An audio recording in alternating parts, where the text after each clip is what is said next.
যে মোজাম্মেল হক উনি বলেছেন যে আদমের 60 হাত লম্বা, এটা উনি মানছেন না এই হাদিস। তো এই ব্যাপারে আপনি কি বলবেন? হাদিসে আছে। আর কেউ যদি হাদিস না মানে, মোজাম্মেল আর ফোজাম্মেল এসব বলার দরকার কি? ওকে চেনে বা কি? হ্যাঁ।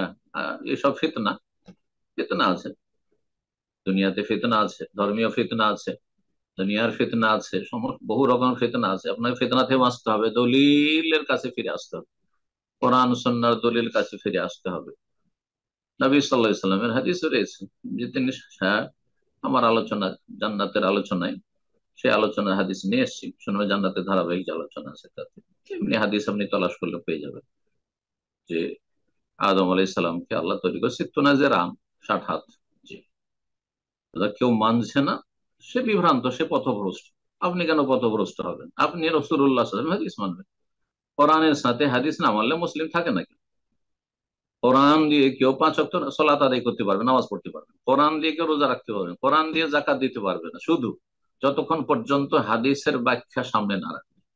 কোরআনের সবচেয়ে উত্তম ব্যাখ্যা কোরআনে কারিমের অন্য আয়াতগুলির পরে, এক আয়াত আর এক আয়াতের পরে হচ্ছে হাদিসে রসুল, রসুল্লাহ সুন্নাহ হাদিস, রসুল্লাহ জীবনী সিরাত। সুতরাং রসুল্লাহ জীবনী, রসুল্লাহ হাদিস অবশ্যই রাখতে হবে। নবী সাল্লাল্লাহু আলাইহি ওয়াসাল্লামের বচন, কল, ফেল, তার আমল, তার সামনে যা সাহাবারা করেছেন এবং তিনি অনুমোদন দিয়েছেন, স্বীকৃতি দিয়েছেন, ইত্যাদি, এগুলোর নাম হাদিস।